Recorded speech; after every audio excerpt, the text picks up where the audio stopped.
नमस्कार. चेतावणी आणि सावधगिरीसाठी सुरक्षा चिन्हेच्या ह्या सत्रात आपलं स्वागत आहे. आता आम्ही ह्याच्याबद्दल शिकूया. आता या सत्राच्या उद्दिष्टांवर एक नजर टाकूया.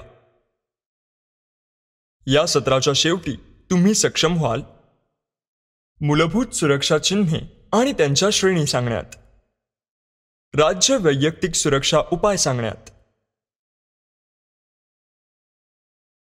आता आपण सुरक्षा चिन्हे पाहूया, ज्यांचे प्रामुख्याने 4 वर्गांमध्ये वर्गीकरण केले आहे. ते आहेत मनाई चिन्हे, अनिवार्य चिन्हे, चेतावणी चिन्हे, माहिती चिन्हे. ते खालील रंगांच्या आधारे ओळखले जाऊ शकतात: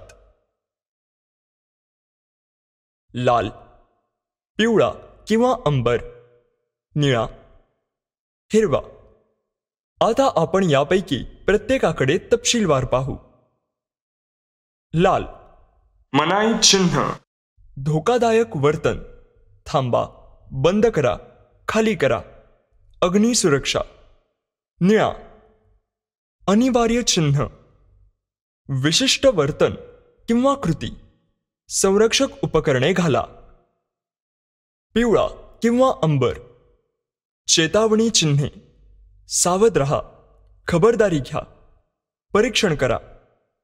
हिरवा आपत्कालीन सुटका किंवा प्रथमोपचार चिन्ह: दरवाजे, बाहेर पडणे, सुटण्याचे मार्ग, उपकरणे आणि सुविधा. पुढे आपण मनाई चिन्हांबद्दल जाणून घेऊ.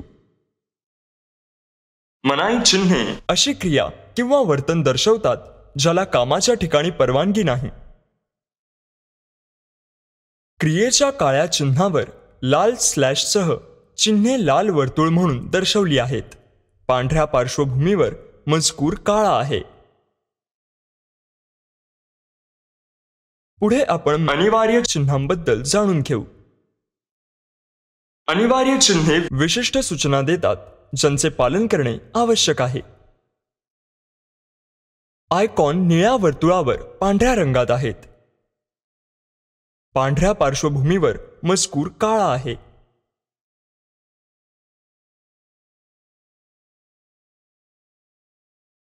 पुढे आपण चेतावणी चिन्हे जाणून घेऊ. चेतावणी चिन्हे धोके किंवा परिस्थितीबद्दल चेतावणी देतात ज्यांच्याकडे विशेष लक्ष देणे आवश्यक आहे. या सुरक्षितता चिन्हांमध्ये काळा त्रिकोण आणि काळ्या मजकुरासह पिवळ्या पार्श्वभूमीवर चिन्ह असतात.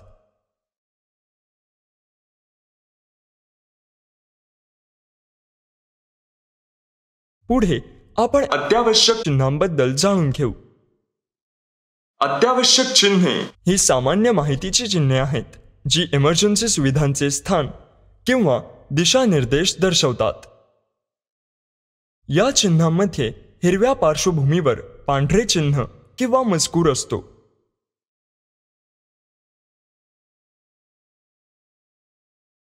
पुढे माहिती चिन्हांबद्दल जाणून घेऊ. ही चिन्हे सामान्य स्वरूपाची माहिती देतात. हे निळ्या रंगाच्या पार्श्वभूमीमध्ये पांढरे चिन्ह ठेवून दर्शवले जातात. मजकूर काळ्या रंगात लिहिलेला असतो.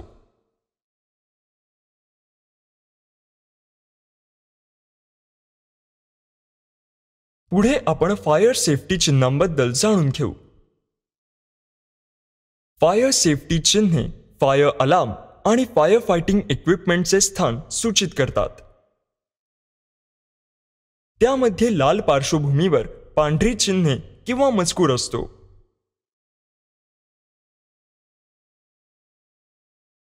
संक्षेप करण्यासाठी आम्ही हे शिकलो. मूलभूत सुरक्षा चिन्हे आणि त्यांच्या श्रेणी सांगा. राज्य वैयक्तिक सुरक्षा उपाय. तर हे होतं चेतावणी आणि सावधगिरीसाठी सुरक्षा चिन्हाच्या बद्दल. आशा आहे की तुम्हाला सगळी संकल्पना समजली असतील. भेटूया पुढच्या सत्रात.